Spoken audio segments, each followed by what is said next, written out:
Getting a new business. What part of the world is Walter in? That's Vegas, isn't it? Vegas? Looks like a hotel room. All right, it's 6:30. Please stand. Ask Councilmember John Martin to lead us in our invocation. Let's pray. Dear Lord, thank you so much for this day and our time here together. Thank you for all the blessings that you've poured out on us in the past, present, and the future. Thank you for all of your grace and your mercy that you've sent your Son to die for us. Lord, please be with us and help us to be more like you today and every day. Lord, be with us as we all work together to handle the business of the city of Bryant. It's in your holy name we pray. Amen. Amen. Please join me in the Pledge of Allegiance. Pledge allegiance to the flag of the United States of America and to the republic for which it stands, one nation, under God, indivisible, with liberty and justice for all. Thank you. You may be seated. All right, I call this January 28th, 2025 meeting to order, 6:31 p.m. Can I get a roll call, please? Burgess, Present. Higginbotham, Present. Martin, Here. Meyer, Here. Mosley, Here. O'Rourke, Here. Terminer, Here. Rodell. Absent. We have a quorum. First item on the agenda, approval of the minutes from December 17th, 2024. Mr. Mayor, Lisa Meyer pointed out to me correction under number 1. The vote should have been 7-0, not 7-1. So that'll be corrected in the final edition. You mean 8-1? I'm sorry, yes, 8-1. 8-1. We have a motion to approve with that change. 8-0. 8-0. 8-0. Yeah, 8-0. 8-0. We will get it right. 8-0 with the motion to approve with the change to 8-0, correct? Yeah. Motion approved. Second. Motion, got a second? All in favor? Aye. Any opposed? Motion passes. Second item, I'd like to appoint Tony Williams to Ward 2. Richard McEwen stepped down, and so got an outstanding applicant from Ward 2. I'd like to appoint him. Make a motion to approve. A motion to approve? Second. Second, all in favor? Aye. Any opposed? Motion passes. All right, I'm going to move over here if that's okay for the state of the city. Kind of wanting to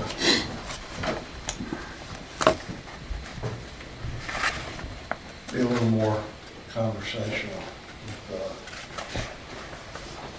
with the state of the city. Thank you all for being here.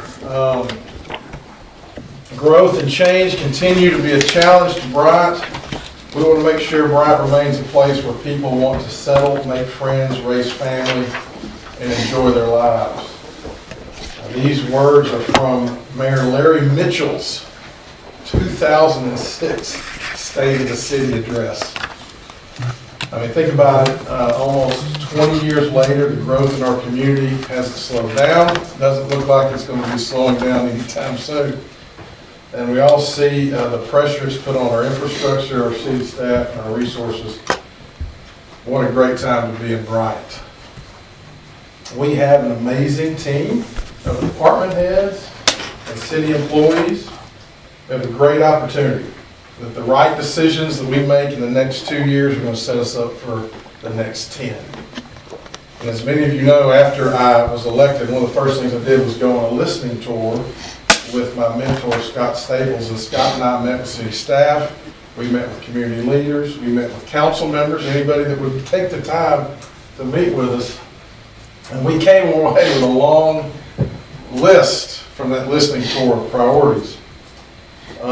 But after that ended, I continued to kind of listen, take that list, and as I listened, in a less formal way than a listening tour, more natural conversations, little by little, I tried to watch to see how those priorities continued to rise up? What came to the top over and over and over? How could I organize those priorities in a way that would give us a path forward?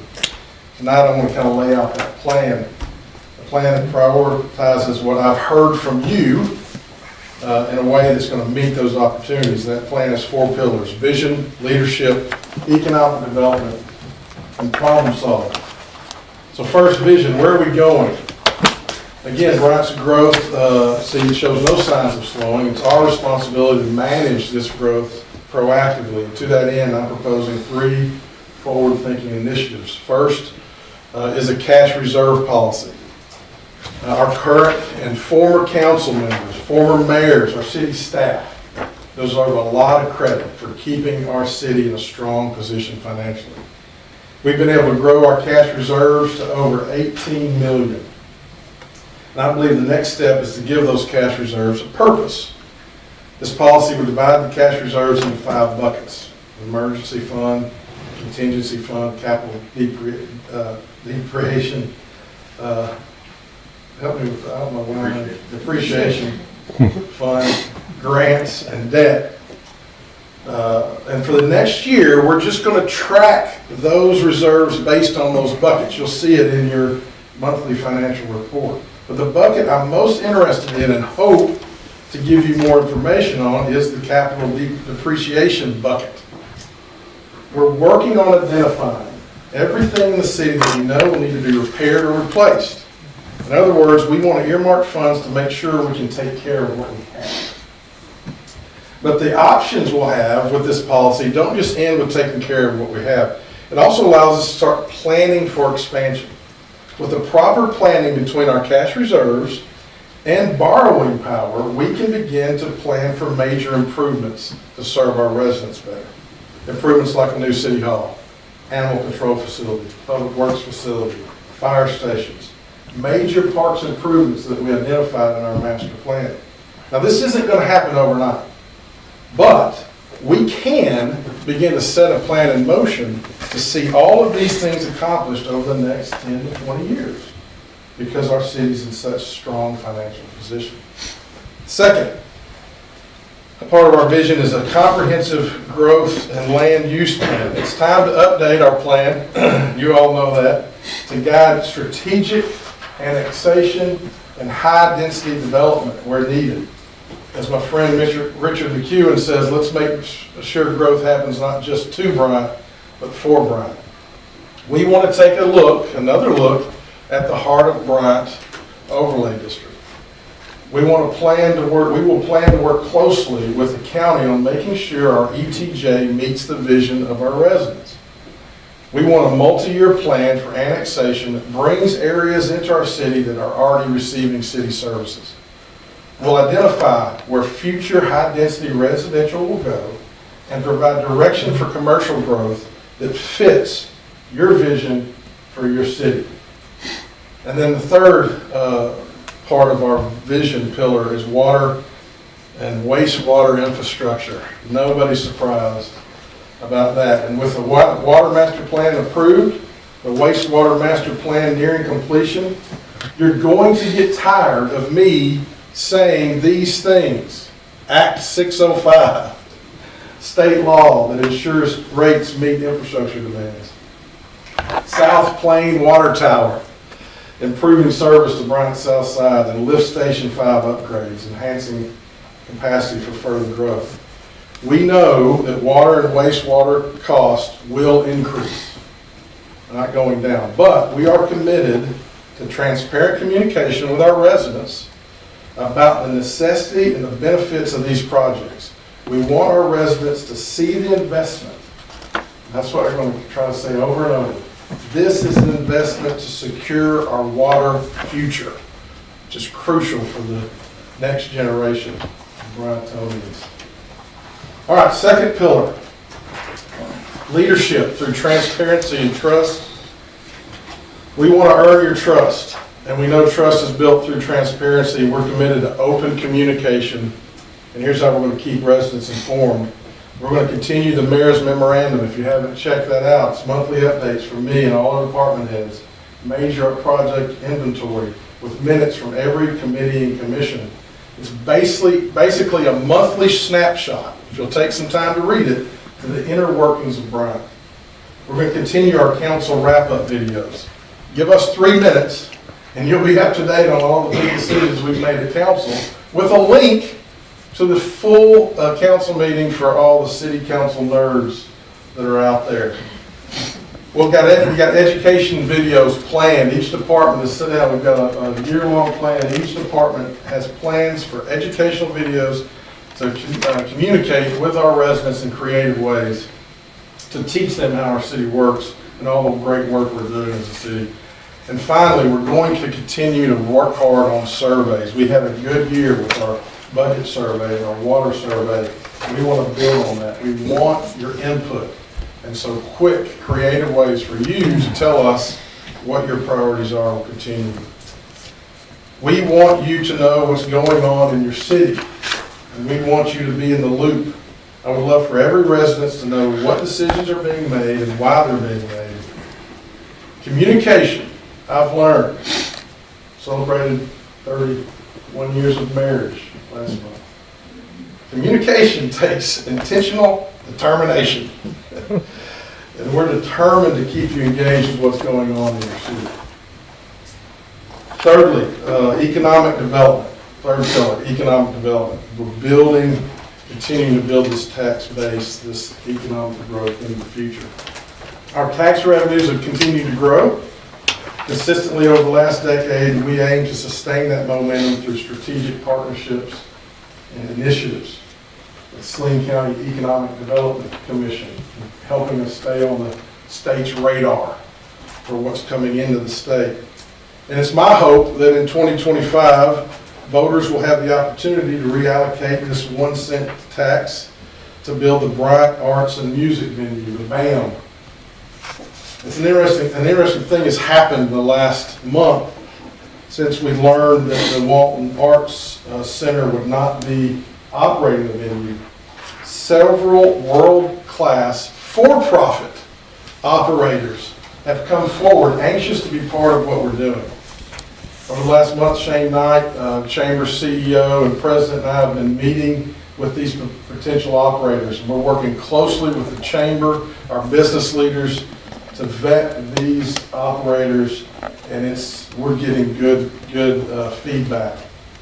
And I have to say personally, I'm extremely bullish on this project. This venue has the potential to become Bryant's biggest economic driver, creating a ripple effects for years to come. I look forward to sharing the full details of what we've been working on at City Council Workshop February 6th. In the end, I do think the decision we have to make is, should we let the voters choose yes or no on this venue? I think it's a good decision to let them choose. All right, finally, our fourth pillar, problem solving, addressing what can't wait. And we all know our city faces challenges, especially when it comes to some funding challenges. I want to address key funding challenges. In order to face those challenges, I'll be asking council to create a subcommittee to vet my team's plans for 3 funding challenges. First, stormwater utility. Our stormwater department is underfunded, and stormwater should operate as a standalone utility with proper funding, planning, and staffing. The stormwater master plan is nearing completion. We have a strong team in place. Now, funding must become a priority for all of those projects that need to be done in the city. Secondly, street front funding. Growth has stretched our street department funding to its limits. We all know that. And yet, we also know that major improvements are still needed. Widening Spring Hill, Hilltop, Hilldale, etc. We need to start building a funding source for those improvements. And then third, police and fire pensions. We're going to see some of our most loyal and seasoned members of police and fire retire over the next few years. I want to make sure our city budget is ready for that expense. Getting all of us to agree on those needs is easy. Deciding how to fund those needs is a much longer and more difficult conversation. This new committee will take the time to have that conversation. I'm pleased to announce that Council Member Lisa Meyer has expressed her willingness to serve as chair of that committee. If anyone can vet a funding plan, it's Councilmember Meyer. So these funding plans will be vetted publicly, and as this committee is formed and sets this together, we want your input. Trust me, I am sure there will be plenty of public conversation around these things, and that's what we want. In fact, if as we bring these plans forward, and you hear and see these plans, and you've got better ones, man, we want to hear them. But we're going to put our plan forward, properly vetted. We think they're excellent plans. Also want to continue one of the things that makes Bryant so great, and when I was sworn in, I spoke about continuing this culture of we over me. In 2025, we'll be launching Bless Bryant. We did this in Ward 3 last year to test it out, but we're launching this as a full citywide initiative in partnership with the City of Bryant, Family Life Ministries, and Bryant High School Student Senate. This project is encouraging volunteerism and community service. The month of September, we will dedicate for service projects that support local nonprofits that serve our community. Basically, we want to connect people in our community that want to serve with nonprofits that are already doing a great job. You all know we're best when we're serving together, and I hope Bless Bryant becomes an anchor that ensures we continue our great tradition of service for generations to come. And in conclusion, I want to give you a heads up. I will be asking you as council to endorse this plan in the form of a resolution next month. We have an outstanding group of 11 elected officials that will be working together for the next 2 years. And what I want to show with that is that we show our residents that a council, a mayor, city clerk, city attorney are all working together to move our city forward. I can promise you my goal is unity, and I've heard the same from all of you. Your love for the city inspires me. I'm proud to serve with each of you.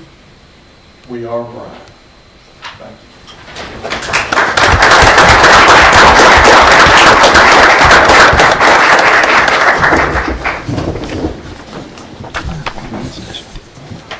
All right. Public comments. I don't want to hear any staff members critiquing the state of the city. That's any public comments?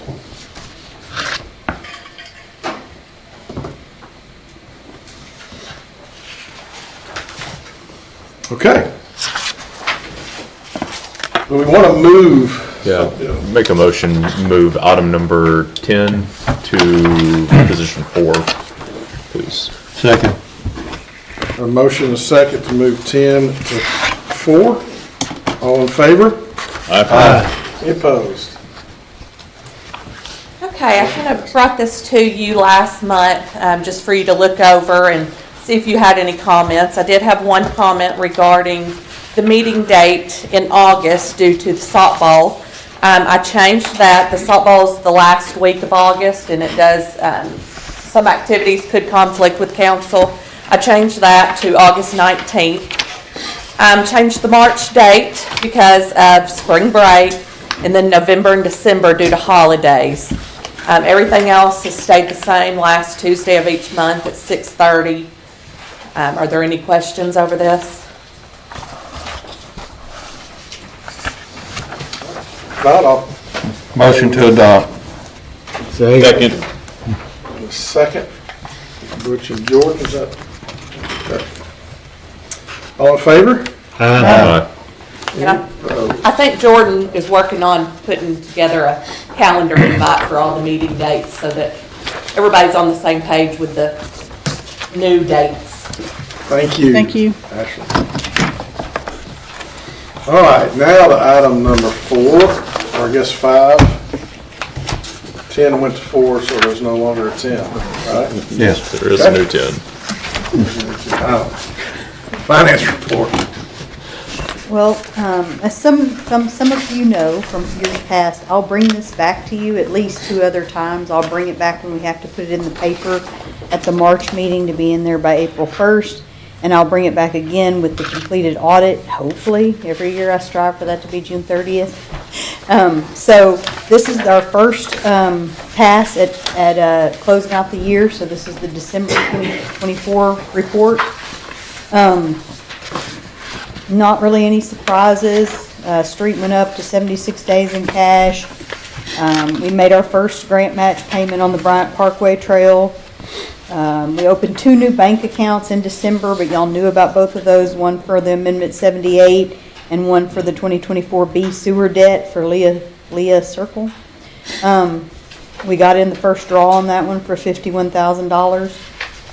I just wanted to reiterate to everybody, citizens and stuff too, I know my report's really long and there's lots of detail, but the first 10 pages are the summaries, and the very last page is a snapshot out of the general ledger system that gives you an overview of the original budgets, the amended budgets, the fiscal activity for the year, the encumbrances.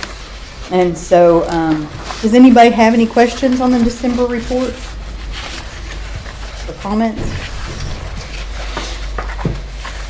All right. Okay. Seeing none, we'll entertain a motion to approve. Make a motion. A motion, Second. second. All in favor? Any opposed? Okay, thank you. Motion passes.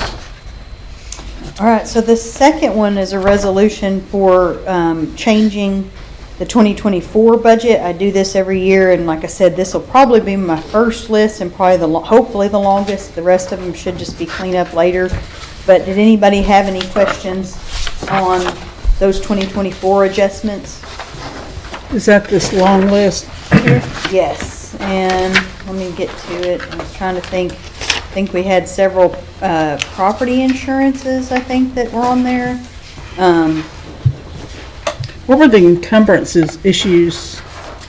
I had some issues with dates in the system, and I'm still trying to get those corrected. That happens every year, and I hope every year it's kind of like trying to get the audit done by June 30th. I try every year to get it as clean as possible, and I really thought this year might be the best year, and then it actually has been really the worst. And it wasn't anybody's fault, but we processed a lot of stuff at the end of the year, and so we were doing a lot. And so ideally, at the end of when everything's all said and done, that encumbrance list for 2024 would be 0, because obviously you're not going to still have things encumbered.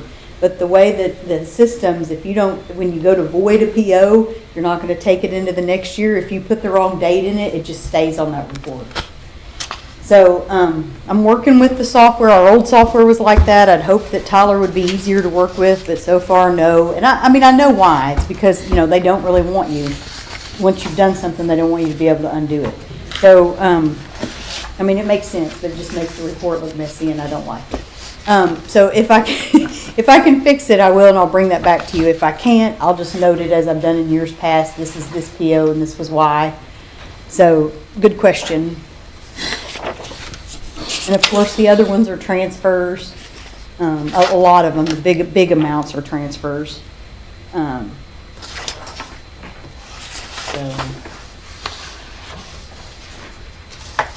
Any other questions on those?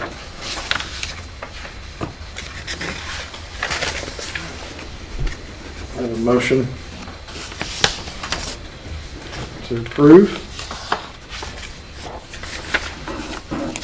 Motion approved.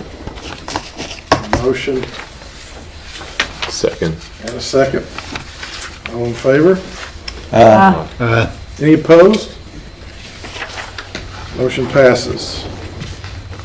Thank you. Okay, and so, those 2 first items were closing out the old year. This third item is opening up the new year. So as you guys know, if we haven't finished projects in the system, we roll those encumbrances. I try to not roll anything under $2,500 because I just feel like it's logistical, but sometimes that happens and we do.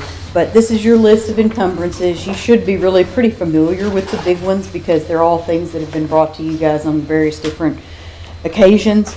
I will say our encumbrance list was actually shorter this year than usual, so that was kind of nice. Did anybody have any questions on any of that? Is that this page? Yes, that's the big numbers, the millions of dollars, 900,000 for the, Crest Engineers for the South Plain ARPA project, all the stormwater projects that were ARPA funded. So I'm rolling all of those forward. And they'll go into next year. So if you'll remember too, we tried very hard to not dip into savings on our current budgets, even on the enterprise funds this year, which was a new thing for us because in years past we have usually typically dipped into those. But that's what these do. They're gonna take these amounts out of savings. So just FYI. But we know about that. It was planned for it. Any question on any of those items? I did want to draw your attention to the fact that I manually added a couple of entries that are not encumbrances. They're at the very bottom of the page, this part that looks like this.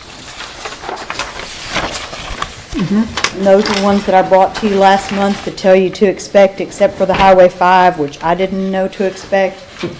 But the IT switches we've talked about, Gordon's brought that to you before. We had some amount of money in the budget, but it wasn't enough, and we were kind of back and forth about whether it would be capital, but we've decided it will be capital, so we moved it so that it's going to be capital, and I'm asking if you'll give us the difference out of general fund savings. We definitely have enough in our 120 days at this point. The Highway 5, there's several notes to you guys in the mayor's memorandum and various other places, but that's just our portion of that. If/when the state goes forward, we only had a hold of 100,000 in there to do the engineering. We need 209.93, and I rounded and didn't put the 993, but if y'all want to amend it for that, but I felt like it wasn't necessary. And then there was a wastewater treatment plant repair that didn't get put in at the very end of the year that we want to take out of the depreciation fund. And so that's that last three. Did anybody have any questions on those two? Will you repeat the Highway 5 part again? I'm sorry, I lost you in the numbers. Highway 5, it's split between water and wastewater because it's about relocating the utilities. And we had 50,000 in both water and wastewater in the current 2025 budget. But we actually need, I guess, 300,000 total. So we need 150 apiece. So we added the 100K in each of them in that budget adjustment. Gotcha. Okay. And I was just saying that he asked me for a precise amount, and I didn't do it because I just am so used to rounding on budget things. So, sorry. No, you're fine. So- I just, Go ahead. no, that's it. I was trying to follow. I'm trying to follow the IT switches. So what are we spending on IT switches? Yes. I mean, I'm looking at this. Are we spending 150,000 or is it 118 and 28? Is it? It's 150,000. It's less than $1,000, less than 150,000 is the last quote that we got. Actually, we got 3 quotes. In the budget adjustment worksheet that you guys should have gotten, I detailed all of that in the comments section. That we got 3 quotes.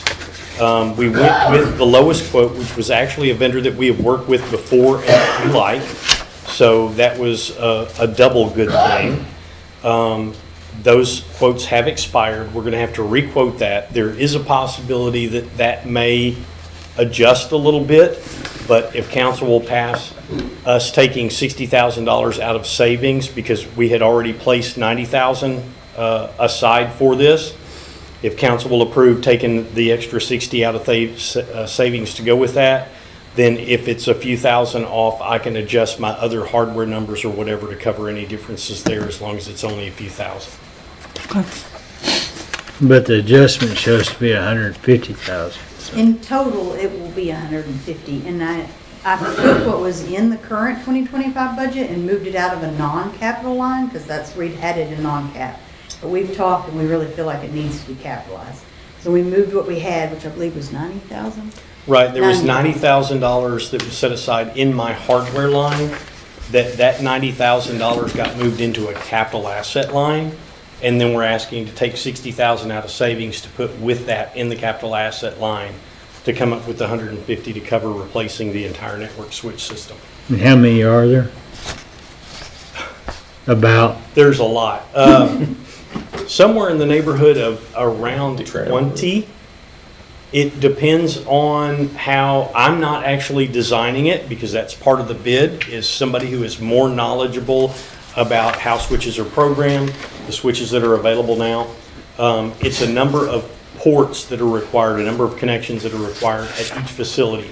Some facilities, such as Public Works, actually has 5 different locations down there, so they will require a switch at each location. Two of those locations will require multiple switches because there are enough connections that more than 48 connections in one building. Like here at City Hall, I think we're going to have 4 switches. At Public Safety, we're going to have 4 to 5 switches, possibly 6. So it depends on how we can get everything worked out, because some things require different types of switches. A lot of technical jargon, but some items such as our telephones, they're connected to the network, but they require what's called power over Ethernet in order to power that device. They don't plug into a wall socket. So a different type of switch. Our cameras, the cameras require power over Ethernet. Our Wi-Fi access points require power over Ethernet. Obviously, the computers do not. So it's going to be a mix and a hodgepodge. I have given all these numbers. This has been 4 months ago, so forgive me if I don't know these numbers right off. Gave all of these numbers to all 3 vendors, and they quoted us a price. Again, all 3 of those quotes have expired, but we liked the one vendor that had the lowest bid for multiple reasons. And if council approves this tonight, then I will reach out to them tomorrow to get a fresh quote, and we will move forward with this, because the infrastructure, our network infrastructure in the city is 7 to 8 years old. None of it is any longer supported by the vendor. We are reliant currently on a lifetime free replacement.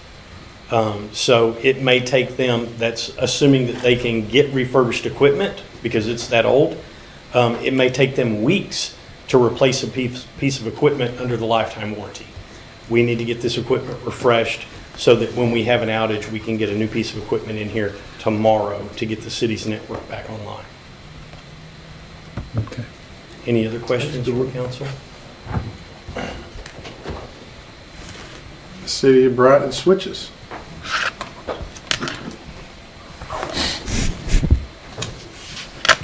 Any other questions on that or any of the encumbrance items? Motion to approve? Motion to approve. Got a motion, a second? Second. Got a second? All in favor? Any opposed? Motion passes. All right, let's talk about the purchasing policy. Tell us about the updates, Joy. Okay, so probably the biggest one, and one that runs all the way through, we actually had a note, and I had forgotten about it because I think it was over 5 years ago, that the state was going to change their amount from 35,000, and they changed it, and it was kind of, they changed it to 42,921. So we were already thinking about doing this, but instead of having it specify an amount in our policy, tie it to the ACA at the state level, there's pros and cons to doing that. So that's the main change. We also added a blurb in there about the new purchasing manager position, and we also removed the $10 out of petty cash because we really have not been using petty cash. People can now use I wrote in it so that people could now use their change drawers if they needed for some reason to have actual cash. But at the time we originally wrote this policy, we didn't use our credit cards as much, and so now each department does have at least one credit card. And so there's just, and, in general, there's just not as much use of cash these days. So, those were the major 3 edits. Let's see, we added the sole source or single source. Did anybody have any questions, or I want to have discussion? I would like to have discussion, because I have some concerns. One, I don't like the mayor's purchasing power to be tied to this ordinance or this policy, that the council doesn't come back and vote on that. Because I think to automatically raise something, I think you ought to be looking at your circumstances, your economic circumstances. One thing, next time it changes, I might not be here. I might not be on council, so I think that's council's responsibility. And just because there's a state maximum doesn't mean our city has to employ that. I mean, we have a city down the interstate from us, very close to us, and their purchasing power is way less than our mayor's purchasing power. So just because the state mandates something, we don't have to be what the state mandates. That's one thing. Then I have a couple of other concerns. You mentioned on page 2, on the second paragraph, and it talks about developing an oversight process. I'd like to see what that oversight process looks like. I mean, the way this reads, I don't know that, it says, item number 3, develops an appropriate oversight process. So I'm thinking maybe it's not been developed. I think it'd be nice to see what that looks like. And then the other thing, in the oversight process, like how do you verify vendors? I'm looking at most recent things that happened and making sure that we use vendors that are fully licensed by the state to do business with the city. And the other thing is how you verify purchases in terms of when you're paying your invoices. What that process looks like, that we make sure that the city is getting the goods and services that they pay for. I think that's important. And let's see, what else? Oh, I appreciate that you put the cash in there. And is there a policy, there's not anything mentioned in here, procedures to audit those cash drawers periodically? And now that you're using credit cards more, are we auditing credit cards? Is that like auditing a department once a quarter, or is there a policy at all? We reserve the right to do that, and that's written in the credit card policy. As the finance department, we can do that, and it's written in this policy that we can do that anytime we want to. A lot of times the auditors will ask me to re-up the cash policies when they come in. It's not every year. Sometimes, it's like every other year, but then we'll go back out and we have, it's about a 2-page policy for handling of cash, and suggest things like if you have a person that's in a cash position that they take 5 consecutive days off and somebody else does their work. Well, it's pretty standard, but we make everybody who handles cash sign off on that policy. So those are kept in people's HR files. Same thing with credit cards. If somebody is allowed to have a credit card in their name for the city, then it's kept in their personnel file with HR, that those are the expectations that they maintain, and they sign off on that policy before they're given the card. That policy is actually in here and asked to be updated with this policy. There really weren't any major changes to it, just some clerical changes, but that credit card policy is in here if anybody wanted to review it as well. The cash policy's not, but I can also send that cash policy, a sample cash policy out. They're slightly different by department, depending on the different department's needs, but the key controls that the auditors look at are the same in all of them. So, and I'm actually currently reviewing those, because the auditors came on site today. So I'm looking at those again. Right now, they haven't asked me to re-up and have everybody re-sign them, but, they may, I don't know. And if over the course of the 10 years I've been here, we haven't necessarily done audits, but I periodically review the credit cards and look at what runs through on the credit cards. Everything that comes through on a credit card, even though it's after the fact, is still purchase ordered through our system, specifically for the fact that then it has to be reviewed. So the department heads, are still looking at all those transactions. There's actually multiple people. There's the person that does the purchase on the credit card. Then there's an administrator in each department that administers the credit cards for that department that reviews that stuff. And then it goes to the department head. And if it's over $500, it comes to me. I will be honest with you, I don't usually, when I'm approving those, go through every single line because we have a lot. But I do periodically pull the whole packet and review the packet. So, we have pretty tight credit card, you know, we only have 50 of them. And some of those are department ones, they're not for individuals. So, and they have pretty low limits.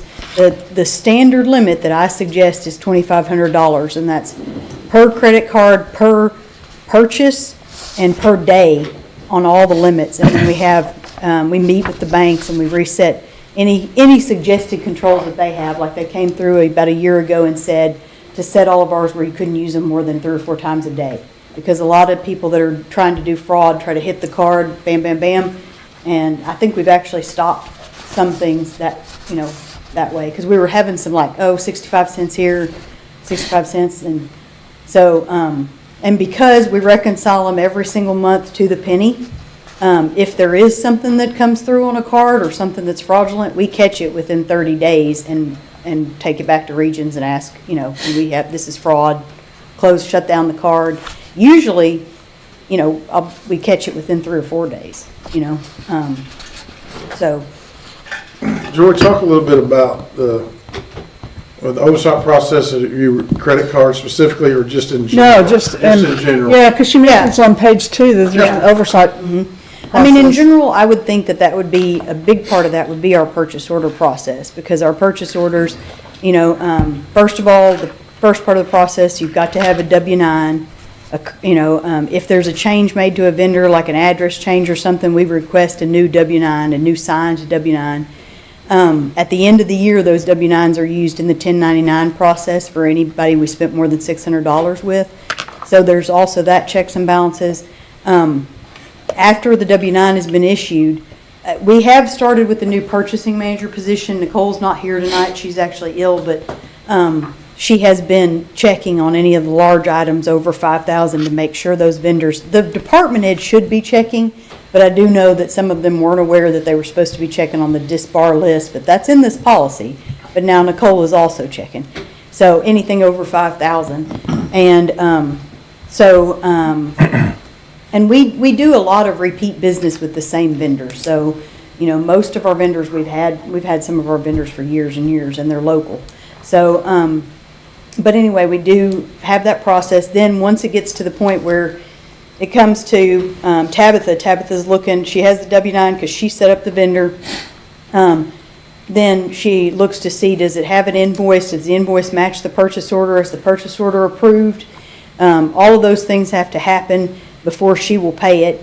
You know, if on the operational side, you know, my department is not going to be able to know if somebody did the work, but the department heads have to approve these POs. There's nobody else that can do it in their system for them. And so still relying on the department head. So, you know, that's, and then if it's over $500, once again, it comes to me. And a lot of times what I'm checking for is, did they use the right account? Did they use the account that it was budgeted in? Basically, that's kind of what I'm kind of looking for. There's a lot to check. Yes. And it seems like just, that the spirit of this is, you can't just not have a process, right? We always have absolutely. this process in place, and it may not be spelled out exactly, but. Yeah, and we the have auditors that. do review that process. Like I said, every year, they review some portion of our internal control setup processes every year. So, and ask me every year about things that have changed. And I'm actually, like I said, they brought me a bunch of stuff today, so I'm going through that. And it does continually change, because I mean, as you understand, like it changed a lot with the Tyler conversion. We still require 2 manual signatures on all checks. You know, trying to think what other controls we have in place. John, you have a question? Yeah, we talked to what you mentioned, the purchasing manager, in Appendix A, it doesn't address that position at all within that. Did I not add that in? When I was reviewing that, I was like, well, where does the purchasing It manager? should have been underneath moderate purchases. I have a Okay. note to myself to add her there, so. Okay. If we don't end up doing this tonight, I'll add that when we bring it back. If we do it tonight, we need to ask for an amendment to make that change. But that would say department head, purchasing manager, and finance director. Underneath that block, underneath moderate purchases would be where that would fall. Because she starts at the 5,000 level. And that's a system thing too. Those are set up in our system that way. So she's not gonna see anything under 5,000. I'm not gonna see anything under 500, unless something has gone wrong, So when we were doing some of the setups, there were a few, kinks, and we've worked those out.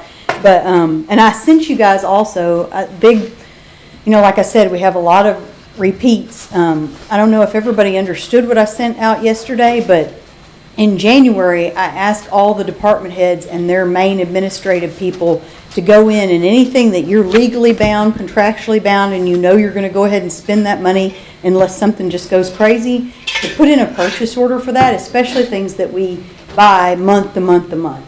And so we go in, we've got a list of those. I think you guys have seen that list before by department.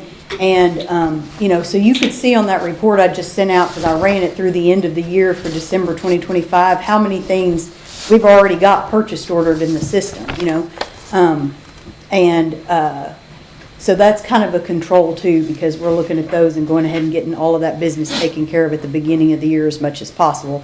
Also, when the budget is fresh on our mind, and then I run that and I look already early to see, okay, did we miss anything on our budgets? Like I know we did on cell phones for police.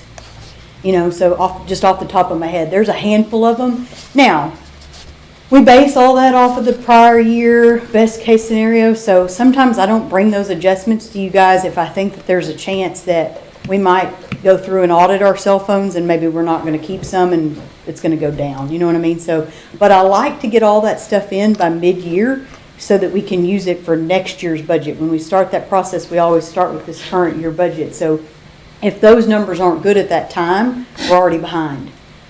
So that's why I sent that to you guys a couple of days ago, was just to remind you guys that was part of the process.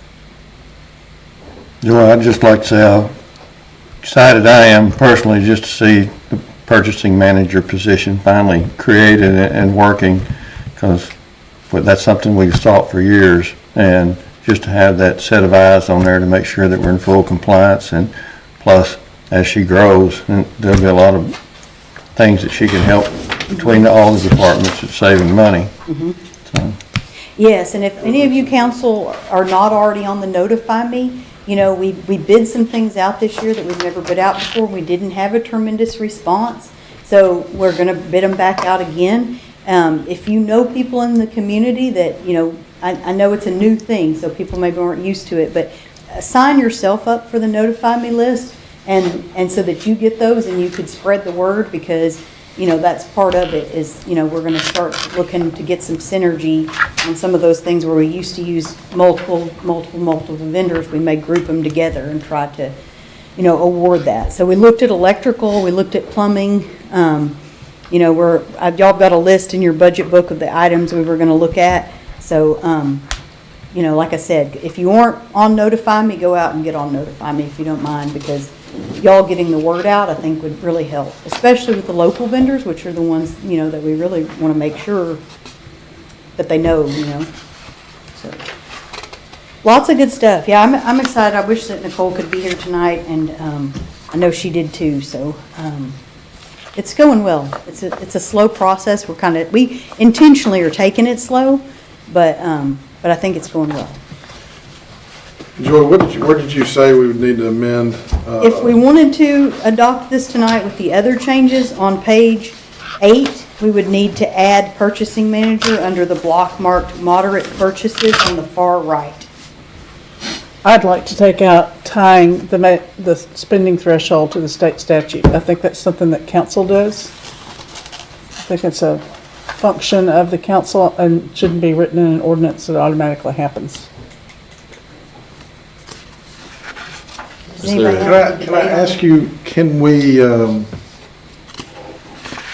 could we add with the approval of council instead of being automatic? Because we do like that there's, the number is been vetted by the state. It's backed by law, right? So is your concern more that it's just automatic or the concern the number? I think it's probably both. Or both? I mean, your contemporary down the road, the spending limit's 20K. So it doesn't matter that state threshold is the maximum that sets. Yeah,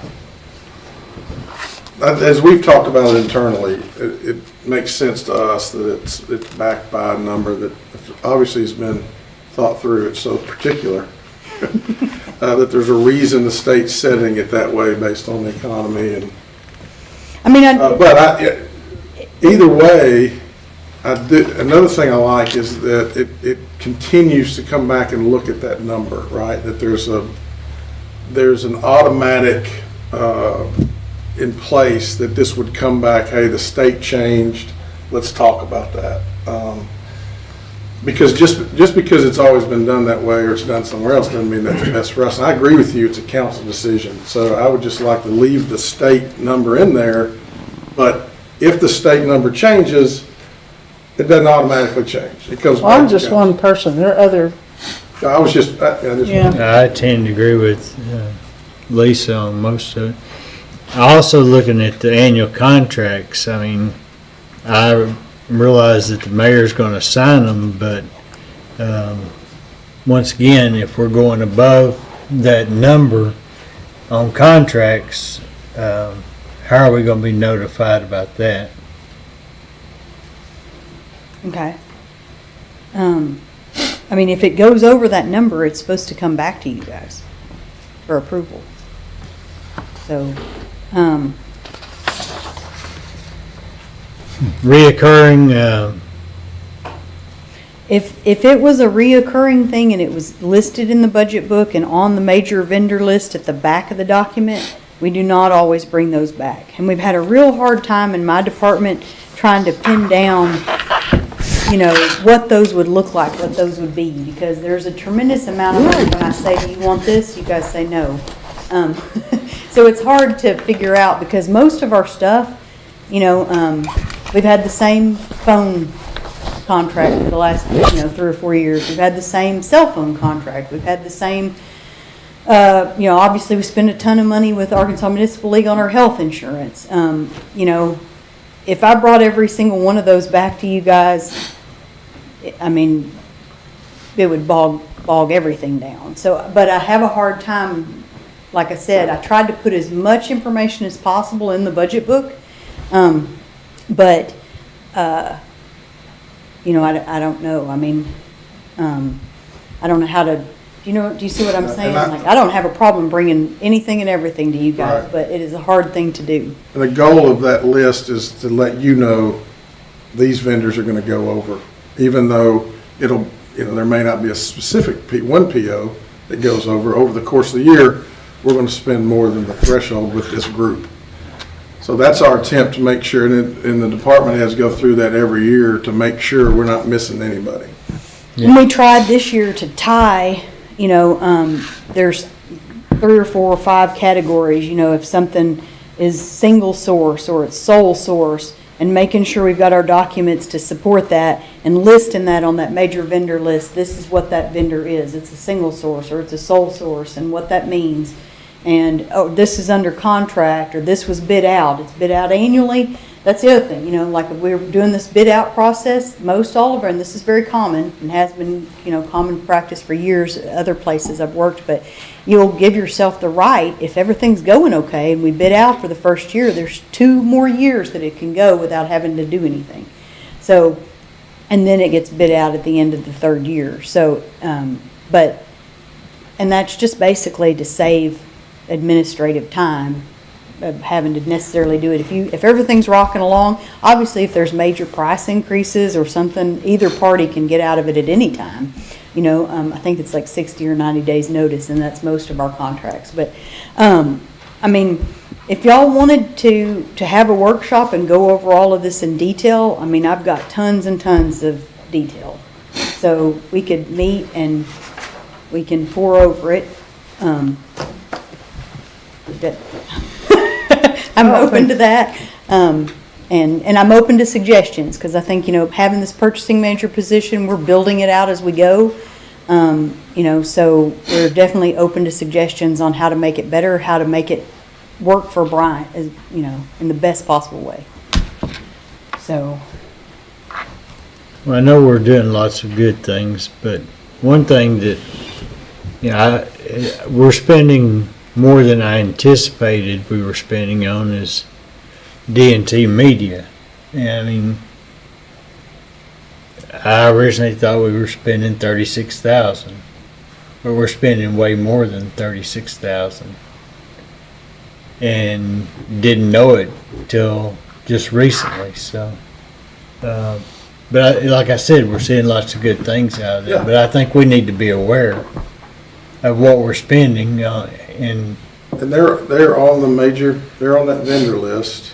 And that's tied to a lot of the initiatives. I will say that, but there's not a cap Because on of that our- major vending list, is there? I would just make sure the vendors we're spending more than the threshold with overall. I will say this too, that, all of '24,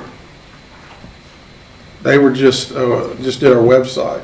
And so a lot of what we've tested, they did in '24 for free.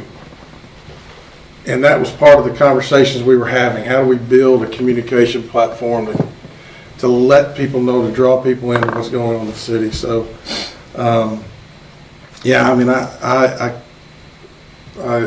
I thought I was communicating what we were trying to build as far as communication and showing that. Well, I think you have communicated what you're trying to build. It's just maybe not what it was costing. But I mean, yeah, there wasn't, last year, '24, it was website only. Like I said, they jumped in and helped us build these other things just to, free of charge, to help us figure it out, run a pilot program. And it's gone so well that we met with them at the end of '24 and said, all right, let's start talking about how we do grow this in '25. We actually started spending in '24 too, because our website's over budget. That line item is over budget quite a bit. So, On Appendix A, you're gonna need to adjust large procurements too if you do change that to state statute, because that's below what the state statute's gonna be, 42. Y'all got over 35. oh, yes, yeah, if you guys want to do it tonight, or if you want me to bring it back, it'd probably be easiest after all this discussion to bring it back in February. Would it, Maybe even, me send out the major vendor list again and some yeah, of that stuff, or I don't know if we want to have a workshop. well, I was gonna say, we're already having a workshop on the 6th. I mean, would it be feasible to add that to that workshop as an agenda item? We're adding, I mean, it's feasible, but it'll be a beast of a workshop Well, to okay. add that, yes, sir. it'll be a night to remember. Just trying to keep us from having No, to, I'm with you. we're already there. No, I think I think the more we dive into this purchasing policy, that everybody feels really comfortable with it, and you all can see that we're following it, the better. There's nothing wrong with that. I'd like There are a lot to of justify it just so we are all follow our spirit of transparency that we're promised here, because, over the past few years, we've had some issues where it's gotten way beyond, so. So y'all want to, at a minimum, just table it till next month? Is that what I'm kind of hearing? And I then, think so. I think table it to next month and then give us the opportunity to review it some more, pose questions to you, and if we feel comfortable, then maybe not do the workshop, and if we do, then see what that looks like between.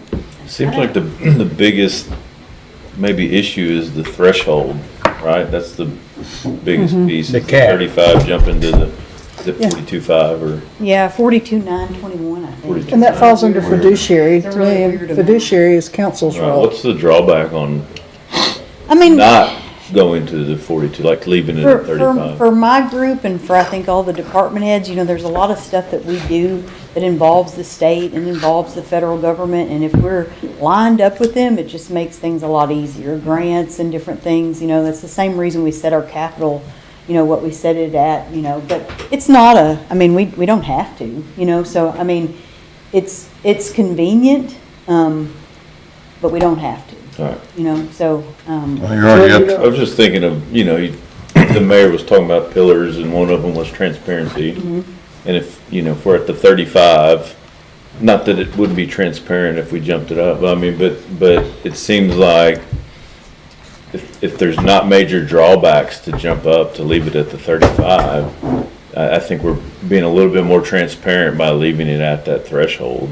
But I understand aligning with the state as well, so I can kind of see both ends of that, but. and one thing I thought about, and you never know what the state's gonna do, but literally, they said they were gonna do this 5 years ago. So it's not like they've willy-nilly done this a lot. I think I've been in local government for 15 years and I remember them doing it 3 times. It was 20, it was 35, now it's 42, 9, 21. So it's not like they do it a lot. The other thing is, I know you guys go to Arkansas Municipal League. I know you're involved with it. I wouldn't think that it would happen and you guys wouldn't know about it, because it generally has a lot of talk around it, So, Tim, you wanted to Yeah, I need speak up? Tim looks like he's going to prom later. Man, Looks sharp. So I do an annual bid every year for different materials, pipe, rock, things like that. So I have a project coming up that I know I'm gonna spend more than $42,000 or $35,000 for pipe, but we're doing it in-house. I'm not outsourcing it. It's not going to bid for a subcontractor or anything like that. Do you want me to bring that back to you before I order that pipe? Even though we already bid it out and it's coming out of our capital cost? see, these are the kind of weird, How much money is it? weird So questions. the entire project is a little over $230,000, but it'll be split between several different vendors. There's rental equipment, there's bypass pumps, there's the material I'm gonna buy to construct the sewer. You had it in the budget though, correct? I have 5816 for wastewater, it's just their capital projects, and this Okay. is one of the projects that we'll pull out of it. But the material that I'm buying is already bid out, we bid it every year. So, and then there'll even be circumstances that, like for stormwater, we'll bid out concrete pipe, and we will buy typically $35,000 of it worth of stock for our own products, for our own projects. So I just need to know, what am I doing with that stuff? It's already bid, the money's in the budget, allocated projects. Am I coming back with that? If I ever outsource anything and we bid a project, I always bring it back. But the in-house stuff, I need to know what I'm doing.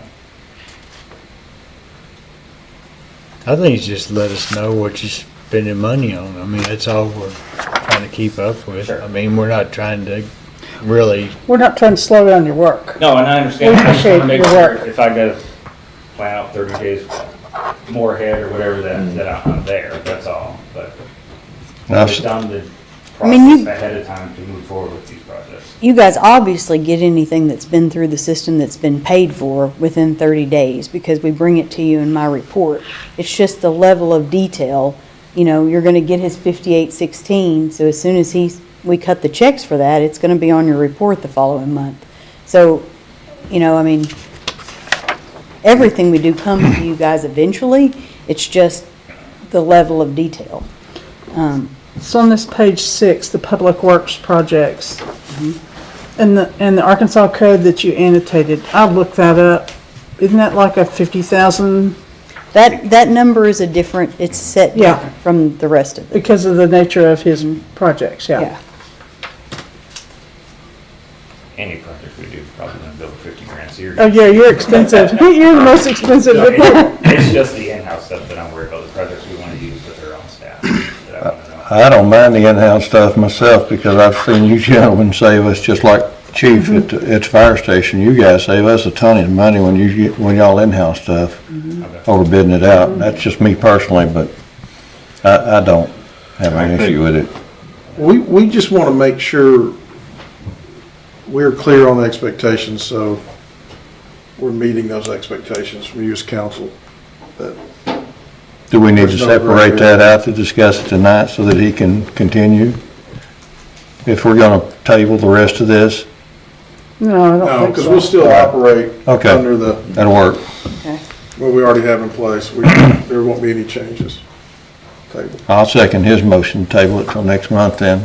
Okay. That'll give you a chance to add the purchasing manager in there. Get this stuff kind Yeah. of, some of the line items that we've addressed that needed to be there anyways. Is it council's general opinion to pull out tying it to the state and leave it at the 35, or do we still want, or do y'all want to have time to think Well, the about that? 35 wasn't tied to the state, Oh, it was. Mhm. was it?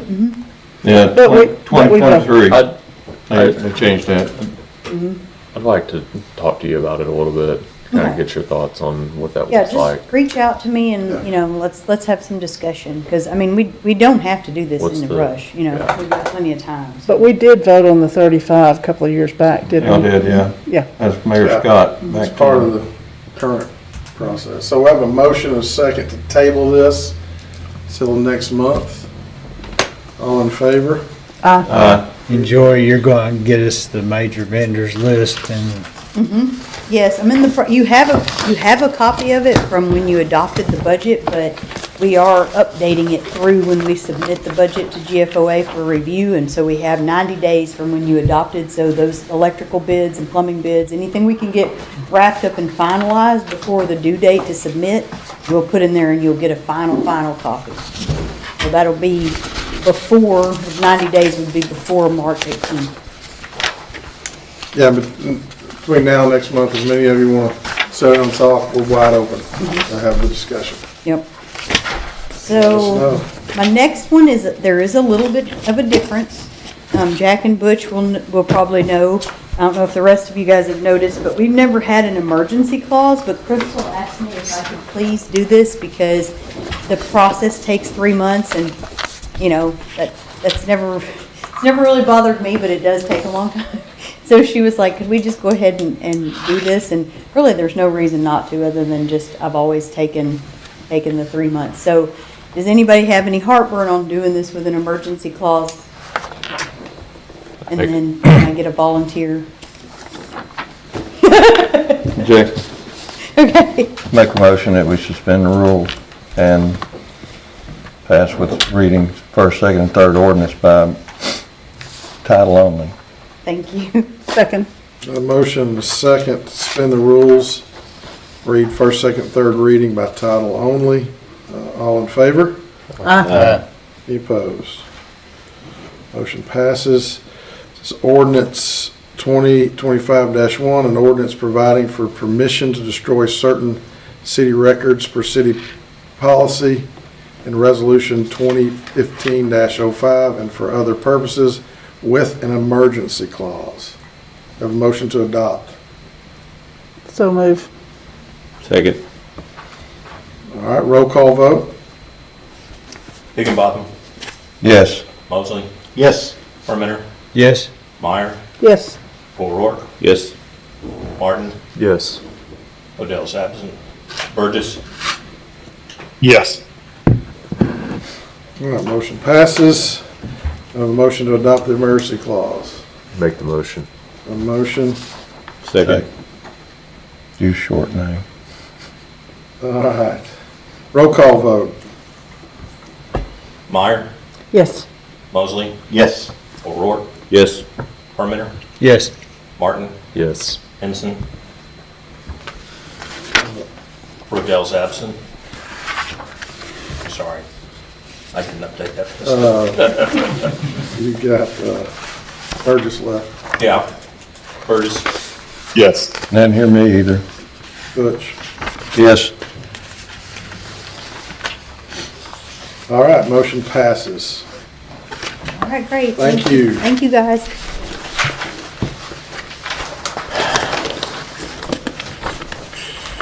All right, number 9.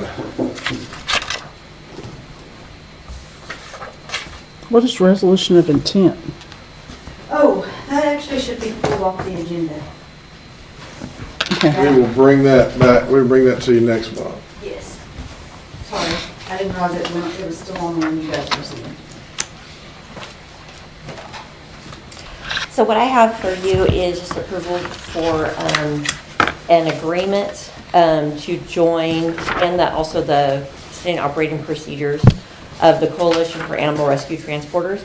This is, the acronym is CART, and this is the same group that we joined last year in 2024. It's a group of animal shelters and rescues across the state. We all work together to transport animals out of state to receiving rescues through other partners. So we are what they call a hosting agency, which means we're one of the agencies that actually provides the transports. So we have, of course, our transport van. They, in turn, will give us some funds to recoup the cost. These transports are going to happen anyway because there just aren't enough homes for the animals that we have at the shelter. This is part of our life-saving plan moving forward. We're not transporting as many animals as we have in the last several years, but we're starting to pick up. And this is all about life-saving. It's all about moving animals to areas where they can get adopted instead of euthanizing them locally. So in the long run, it saves us money, saves lives. I think it's a good deal because, like I said, these transports are going to happen anyway. We might as well get a little bit of funding back and help our partner shelters and rescues. So if your approval, we'd like to go ahead and rejoin the organization and continue. So, just to be clear, you're transporting, they're just hopping on the ride. So what they do is they have personnel who help build the relationships, because you don't just call up another shelter in another state and say, hey, we want to bring you animals, and they say yes. There is a whole relationship building that occurs prior to that. There's a lot of vetting that occurs. So what they do is they do the relationship building. They reach out to the shelters, they establish that relationship. We start talking back and forth about what their expectations are, what our expectations are. We meet in the middle. So then we come up with an MOU that that CART, on behalf of all of its coalition members, agrees to, and then we facilitate transports from there. What we do is our animals are on the transport, and we don't transport unless some of our animals are going. Okay. So there will always be Bryant animals on our transport. We have a minimum number of animals that we must have that come from the Bryant shelter in order to make the transport happen. So sometimes almost all the animals are from Bryant, some of them only a couple, but there's always Bryant animals on every single transport that we do. Additionally, there's another organization that is a host, what they call the hosting agency. There's another organization in Fort Smith that does that, where they do a regular transport, I think it's once a month. And we take animals to Fort Smith to meet that transport, and then they drive north. So with these 2 or 3 agencies that are doing the hosting transport, there's animals going from all of the coalition members. Now, for example, last month they did a cat-only transport. Well, we didn't have anybody to go, so we didn't participate in that particular one. But next time we may. So it really does help everybody. We're all working together. PetSmart Charities has given a grant to CART to help facilitate the transports. ASPCA gave us a ton of money last year to CART to help with the cost. The one other thing that they do as well is they will establish a relationship with local veterinarians in order to provide us the best possible price for health certificates, which I don't know if you've ever priced a health certificate, but we have to have one for every single animal that goes out of state. And they can range anywhere from as little as $10, sometimes as much as $65, depending on where the animal is going and what that state requires to import animals into the state. So it can be extremely expensive to get health certificates, and CART has helped us save money in that regard. Good. Can I ask a question? Should you let me do that? Sure. When you transport, is there ever a situation where you find out that animal belonged to somebody locally and we missed the opportunity to match them up? I've never had that happen that I'm aware of. I mean, there's always that possibility, but if there is a situation where we bring in a stray animal, we are required by law to hold that animal for at least 5 days. That's usually stretched out to a longer period of time. In this case of an out-of-state transport, that usually equals multiple weeks. Like, for example, the next transport that we're already talking about potentially doing is not until February 10th. So we're talking about animals that are currently in the shelter right now that potentially will be going on this transport in a few weeks. So there's usually a pretty long length of time. So if we, for whatever reason, haven't been able to get that animal reunited with its family, there's probably some extenuating circumstances there. You know, every situation is different, but I don't know of any that we have had that a person or the owner was known or anything like that where an animal was transported and not reunited. Because our first goal is, when possible, is to get that animal reunited with its family. Thank you for what you do and your staff too. Well, thank you. Great job. I wish they would come in and just reach into their pocket and be like, this is where I live. Will you call them? But they don't always come in like that. Well, you get some that you can tell they are lost by the way they've been kept and have a better idea. And get some that Never know. you never know. Never know. Yeah. The animal that comes in that's like, you smell like you just had a bath. We never hear anything from anybody. When we look on all the lost and found pages, which there are, I don't know if you've ever looked at those, but there are dozens of them. But we search those, we post that we have animals that we have found. We check them for microchips repeatedly. We're always looking, if they come in with a collar on, there's no tag, we take the collar off to make sure something hasn't been written on the inside. I mean, we do everything that we can to try to reunite them, but we just can't, they can't tell us and we can't read their minds. So that's why I always say ID tags are so important. Motion to approve. A motion Second. And a second. All in favor? Aye. Any opposed? Thank you so much, Council, I appreciate it. All right, we moved 10 to 1, so that's it. Council comments. I have one. I would like to request an updated, I don't know if it's a resolution, an ordinance, whatever it is, next month for us to approve so that the fee the city charges for electrical inspections matches what the electrical inspector is charging us so that we stop losing money as soon as possible. Updated resolution on electrical inspection costs. Okay? No problem. Thank you. Yes?